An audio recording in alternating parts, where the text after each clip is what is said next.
Hello friends, property लेन then .com channel पे मैं भूपेंद्र सिवाग आपका वेलकम करता हूं। आज हम बात करेंगे गुड़गांव रियल एस्टेट की और नोएडा रियल एस्टेट की। हम कोई कंपैरिजन नहीं करेंगे, हम किसी को अच्छा बुरा नहीं बताएंगे, हम एक अलग पर्सपेक्टिव से बात करेंगे दोनों सिटीज़ के रियल एस्टेट की। मेरा वीडियो कुछ लोगों को बुरा लग सकता है, जिन लोगों को बुरा लग सकता है उनसे मैं एडवांस में ही माफ़ी मांग लेता हूँ कि आपको मेरा वीडियो बुरा लगे, बट मेरी कोई ऐसी इंटेंशन नहीं है आपको बुरा लगे। मेरा वीडियो जो पर्सपेक्टिव है, जो चीज़ें हैं, मैं वो सब आपके सामने रखने की कोशिश करूंगा इस वीडियो में।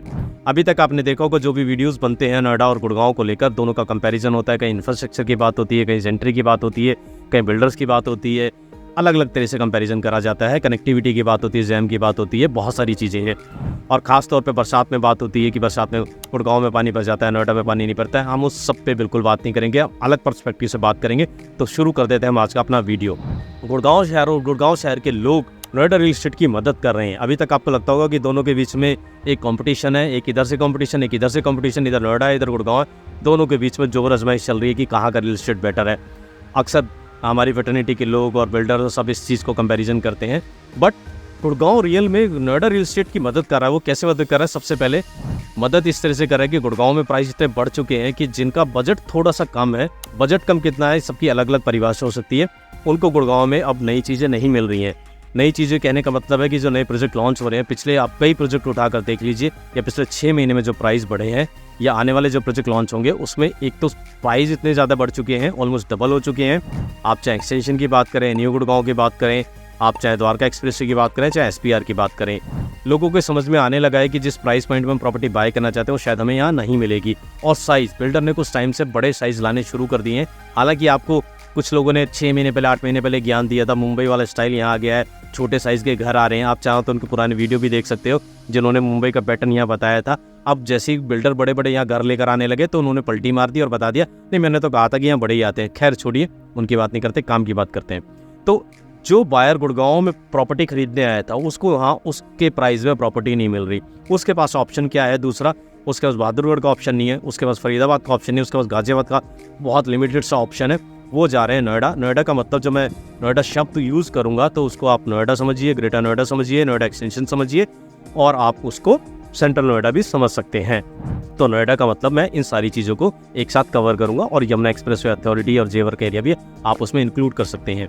तो बहुत सारा चंक या बहुत सारी जनता या बहुत सारे बायर जो गुड़गांव में प्रॉपर्टी बाय करना चाहते थे, उनको प्रॉपर्टी नहीं मिली गुड़गांव में, तो वो कहाँ गए? वो नोएडा में शिफ्ट हो गए। मदद किसकी हुई? नोएडा रियल एस्टेट की मदद हुई।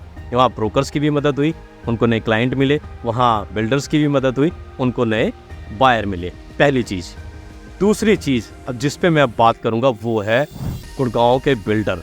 यहाँ मैं जब गुड़गांव के बिल्डर की बात करूँगा तो मेरा ये मानना होगा, या मैं ऐसा मान के चलूँगा, चाहे वो पैन इंडिया में बिल्डर कहीं भी काम कर रहा हो, वो पहले गुड़गांव में आया तो मैं उसको गुड़गांव का बिल्डर कहूँगा, उसके बाद वो नोएडा में गया है तो मैं उसको नोएडा का बिल्डर कहूँगा। तो शुरुआत कर लेते हैं हम डीलफ की।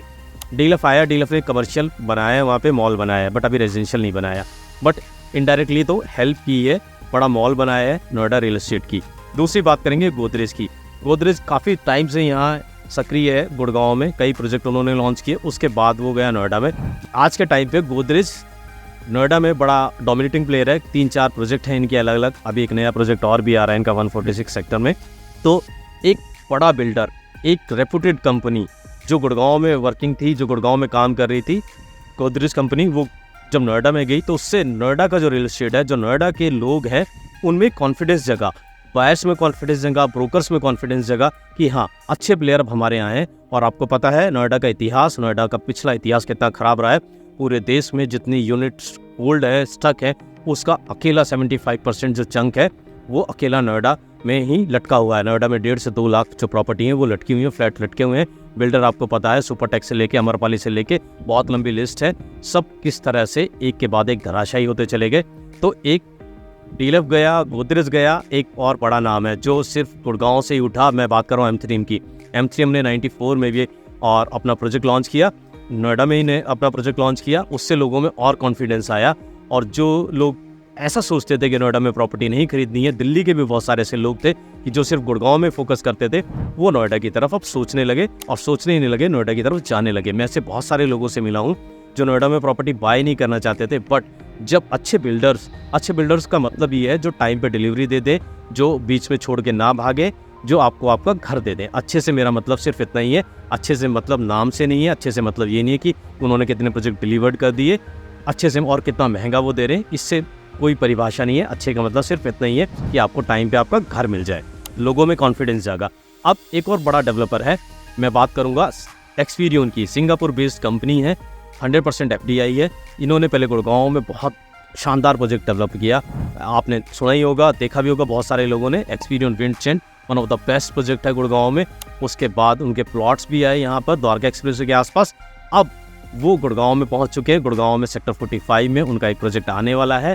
तो मैं इस दौरान जब मेरा नोएडा जाना हुआ तो मैं गोदरेज में भी गया, मैं एक्सपीरियन में भी गया। वहाँ ब्रोकर्स हैं, जो कंसल्टेंट्स हैं, उनसे बात की, जो बायर्स हैं उनसे मिला।